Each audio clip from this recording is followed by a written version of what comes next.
पुरोहित आप ही बता दीजिए भाई, सर्वदलीय बैठक में जाएंगे ना? क्योंकि देखिए डिबेट में आप लोग आते हैं, प्रेस कॉन्फ्रेंस में आते हैं, रैली में आते हैं, सब जगह आप ये आरोप तो लगा देते हैं, एक एपिक नंबर पर 2 वोट बन गए, धांधली हो गई, वोटर लिस्ट में गड़बड़ी हो गई। अब इलेक्शन कमीशन कह रहा है आइए हमसे बात करिए, सब समस्याओं का हम 3 महीने में समाधान करेंगे, तो जाएंगे ना? हमने तो ऑलरेडी एक डेपुटेशन दिया है, हमने ऑलरेडी एक डेपुटेशन इलेक्शन कमीशन को दिया है। उन्होंने कहा है 3 महीने में समाधान करेंगे।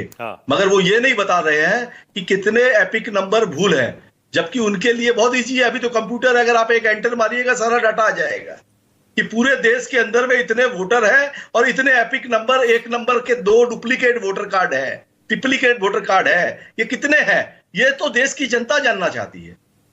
इस मुद्दे को हमारी नेत्री ममता बनर्जी ने जब उठाया तब सारी राजनीतिक पार्टियां धीरे धीरे इसके साथ जुड़ती रही और हमारे नेता डेरेक ओब्रायन ने इसके ऊपर आवाज भी उठाई है कि अंडर सेक्शन 267 पार्लियामेंट में इस पर बहस होनी चाहिए कि सारी पार्टियां, अगर इलेक्शन कमीशन ऑफ इंडिया है, ये इसका काम है चुनाव, निष्पक्ष चुनाव कराना। मगर आजकल चुनाव 2014 के बाद एक अलग तरह का चुनाव हो रहा है देश के अंदर में। आप देखिएगा आज 17 आज तारीख है 12 तारीख को सपोज करिए सूरत में वोटिंग हो रही है और प्रधानमंत्री जी कलकत्ते से लाइव भाषण देते हैं। इस पे बाद में आता हूं, के माध्यम से वो प्रचार चलता है। इस पे बाद में आता हूं। तो ये भी एकदम अच्छा रुकिए ना 1 मिनट, मैं पहले एक एक करके आपके मुद्दे ले रहा हूं, एक एक करके आपके मुद्दे ले, स्वयं रुकिए ना। इलेक्शन कमीशन ऑफ इंडिया इस पर कभी संज्ञान नहीं लेता है। अच्छा ओके, रुकिए ना, एक एक करके आपका मुद्दा ले रहा हूं, रुकिए तो सही 1 मिनट। स्वयं पुरोहित प्लीज, स्वयं रुकिए ना 1 मिनट। आपने पहले एपिक नंबर का जो मुद्दा उठाया, जिसको आप बार बार उठा रहे हैं, इलेक्शन कमीशन ने उस पर जवाब दिया है। क्या आप एपिक नंबर पर, एक एपिक नंबर पर 2 वोटर हैं, इस मुद्दे को बहुत ज्यादा बढ़ा चढ़ाकर पेश नहीं कर रहे हैं? क्योंकि इलेक्शन कमीशन के मुताबिक अगर एक एपिक नंबर पर 2 वोटर भी हैं तो भी वो 2 वोटर एक पोलिंग बूथ पर वोट नहीं दे सकते। हर पोलिंग बूथ पर वही एपिक नंबर वाला अपने पोलिंग बूथ पर ही जाकर वोट दे सकता है। अगर 2 वोटर आईडी बने भी हैं एक एपिक नंबर पर, कोई वोटर 2 पोलिंग बूथ पर वोट नहीं दे सकता है, क्योंकि वोटर आई कार्ड पर एपिक नंबर ही इकलौती पहचान नहीं होती है। फोटो होती है, नाम होता है, पिता का नाम होता है, एड्रेस होता है, सब कुछ होता है। देखिए आप इसको बहुत ज्यादा बढ़ा चढ़ाकर पेश नहीं कर रहे हैं। एक एपिक नंबर पर 2 वोटर हैं, एक एपिक नंबर पर 2 वोटर है। भाई 2008 से 13 के बीच भी हजारों इसी तरह के एक एपिक नंबर पर 2 वोटर पकड़े गए थे, तब भी सामने आए थे। ये देखिए, ये मैं आपको दिखा रहा हूं, आप दिखाइए। एक एड्रेस पर 43 वोटर्स हैं, पिता का नाम एक ही है सब में, राम कमल दास, उसके 43 बच्चे हैं, 43 मध्य प्रदेश का ये है। ये सब तो धांधली नहीं है तो और क्या है? इसको अगर आप धांधली नहीं कहेंगे, इसका अगर सफाईकरण नहीं किया जाएगा, स्वच्छ भारत अभियान की बात करते हैं, पहले इलेक्शन कमीशन इंडिया में पूरी स्वच्छता की जरूरत है कि एक एड्रेस पर 43 वोट। मैं आपको दावे के साथ कह सकता हूं कि ऐसी करोड़ों वोट है, मैं लाखों नहीं करोड़ों वोट बोल रहा हूं, इस तरह से घुसाए जा रहे हैं। क्यों? पश्चिम बंगाल के जो एपिक नंबर है वो महाराष्ट्र, गुजरात, राजस्थान, मध्य प्रदेश, ऐसे राज्यों से जहां पे भारतीय जनता पार्टी की सरकारें उनसे मैच हो रहे हैं।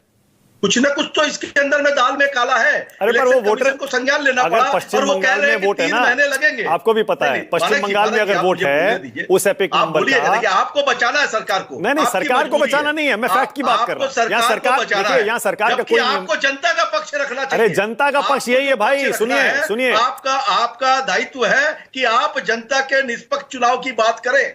स्वयं देखिए, मेरा दायित्व स्वयं है, वो जो चुन करके आती है वो देश के निष्पक्ष चुनाव की guarantee election commission of India देता है। एग्जैक्टली। अब रुकिए ना, आप जरा, अरे सुनिए तो सही मैं क्या कह रहा हूं। अरे सुन भी लीजिए भाई, किसने बनाया है? देखिए मैंने आपको क्या बताया। रुकिए, अरे रुकिए तो सही, आपने अपनी बात रख दी ना, आप सुन भी लीजिए, एक एक करके बोलेंगे, दर्शक भी सुन पाएगा।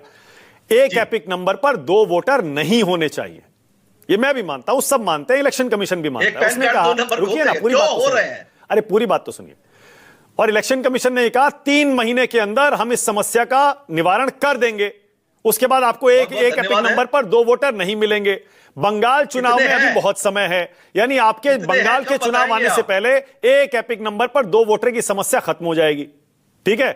और वैसे भी मैंने बताया एक एपिक नंबर पर 2 वोटर होने से कोई फर्क नहीं पड़ता, क्योंकि अपने पोलिंग बूथ पर ही जाकर बंदा वोट डाल सकता है, कहीं और नहीं डाल सकता है, ये भी आपको पता है। आप बता रहे हैं, मगर वो वोटर कार्ड अगर यहाँ करके वोट देके, आईडी दिखा करके वोट देके आ गया तो आप क्या करेंगे? अरे उस पर एड्रेस नहीं होता क्या? कैसी बात कर रहे हैं आप? सकते हैं, एड्रेस नहीं लिखा होता है, नाम नहीं लिखा होता है, कैसे वोट दे देगा?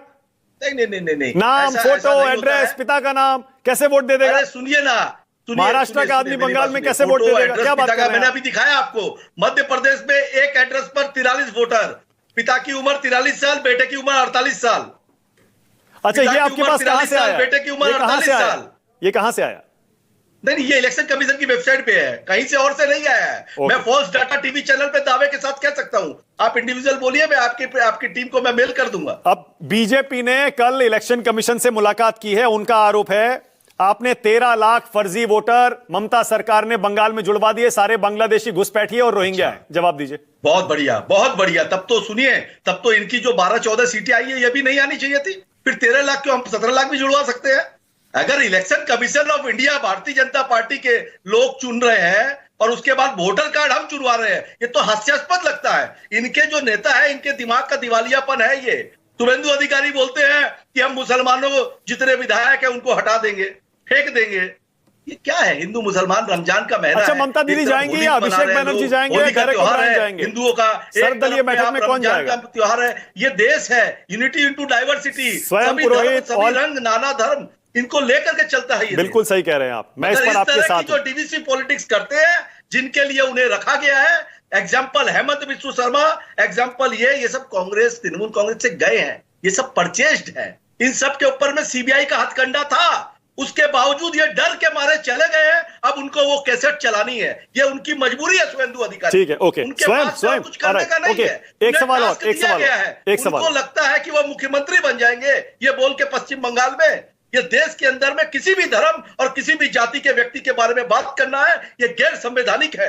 मगर संविधान की बात कौन करता है इस देश? अब एक सवाल और, स्वयं पुरोहित, एक सवाल और, वन मोर। जी महाराज जी, एक और। ये जो इलेक्शन कमीशन ने सर्वदलीय बैठक बुलाई है, इसमें आपकी तरफ से जाएंगे ना आपके नेता ममता बनर्जी, अभिषेक बनर्जी, डेरेक ओब्रायन, या जो भी? 100% देखिए, हमारी टीम, हमारा नेतृत्व गया है, कल गया है। फिर अगले जो डेट होगी उसके अंदर में अगर हमारी नेत्री जो डिसीजन लेगी, हमारी जो कोर कमेटी है वो जो डिसीजन लेगी, हमारी नेत्री ममता बनर्जी है, पार्टी के अध्यक्ष सुब्रतो बख्शी, लोकसभा में सुदीप बंदोपाध्याय, राज्यसभा में डेरेक ओब्रायन और बाकी जितने भी हमारे नेतृत्व, कल्याण बनर्जी है, डोला सेन जी है, जितने नेता है, ये सब मिल करके एक निर्णय लेंगे और जो भी हमारी पार्टी के लिए, जो जनता के लिए उपयुक्त होगा वो काम किया जाएगा। बहुत बढ़िया। मगर इस मुद्दे को उठाने के लिए सर आप ममता बनर्जी को धन्यवाद दीजिए, ये बहुत महत्वपूर्ण मुद्दा है। ठीक है, ओके। डॉक्टर गुरु प्रकाश पासवान, भारतीय जनता पार्टी ने अब गुरु 13 लाख वोट, मैं बोलूंगा वो तुरंत कटवाइए।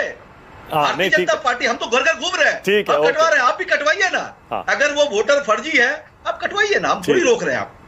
आप जुड़वा रहे हैं दूसरे राज्यों से और आप अभी बांग्लादेश की बात करते हैं। ठीक है।